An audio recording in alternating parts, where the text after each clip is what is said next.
You are watching the real driving test at Cannington. Those two guys are the examiner and the student going for his PDA at Cannington in Western Australia. The driving test candidate took our advice to speak to the assessor on the way to the car and is chatting to him. By the way, this assessor is one of the nicest people you will ever meet. Now, we went on the other side of the car park and we are following him now. So the white Mitsubishi Lancer is the car that the candidate is driving. This student hasn't practiced in the area too many times. He usually practices around his house, which is a lot further than Cannington. Familiarity with procedures is number one, but secondly, familiarity with the area is definitely the factor that gets people a lot more nervous than they should be. This student drove a lot, but not in the area. See, now he's wasting points for flow because he's waiting longer than necessary. His instructor was sitting next to me and he couldn't believe how differently this young gentleman is driving than, how he drives when he practices. Flow is still one of the major reasons people fail their driving assessments. When you drive, in your driving assessment, you should drive exactly how the instructor teaches you, not differently. But for some reason, young people in particular would change their attitude completely. For example, if you experience this particular scenario, getting stuck to turn left on William Street out of the licensing centre in Cannington, you would be much more familiar.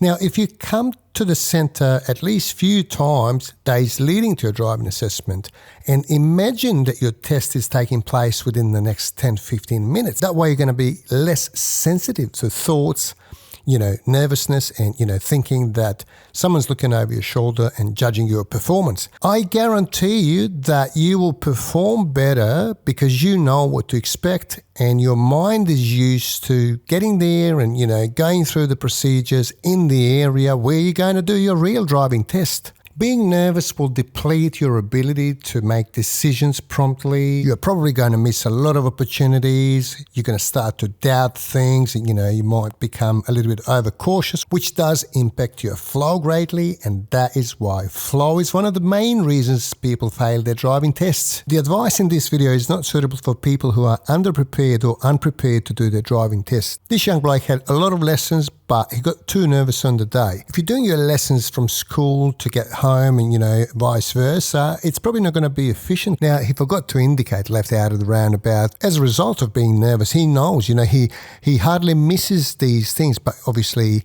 this time didn't do it. Now, he's holding up traffic. Clearly, the four-wheel drive behind it is getting really close and he's doing roughly around 35 in a 60 zone. The examiner reported that he missed to check the railway crossing, so you've got to scan left and right for trains. If the boom gate malfunctions, you might be in trouble. If you miss to check left and right when you're approaching railway crossing, you'll lose points for looking. Just give it a scan left and right at about 20 metres before you get there and you'll be right. Now, he's also deviated sharply as he merged, which is wrong. We didn't follow this test for the entire duration of the assessment. We didn't potentially want to influence the outcome, but he failed for flow. From here on, he was driving at least about 10 to 15 kilometres less than the speed limit. And in about 20 minutes time, he was back in the licence and because he lost a significant amount of points for flow. Take my advice, practice in the area as much as possible and always convince yourself that you are doing your driving test every time you're driving into the car park. I guarantee you're going to be less sensitive to nervousness and you're going to be thinking differently. As always, feel free to ask any questions in the comment section below. Thanks for watching and I'll catch you next time.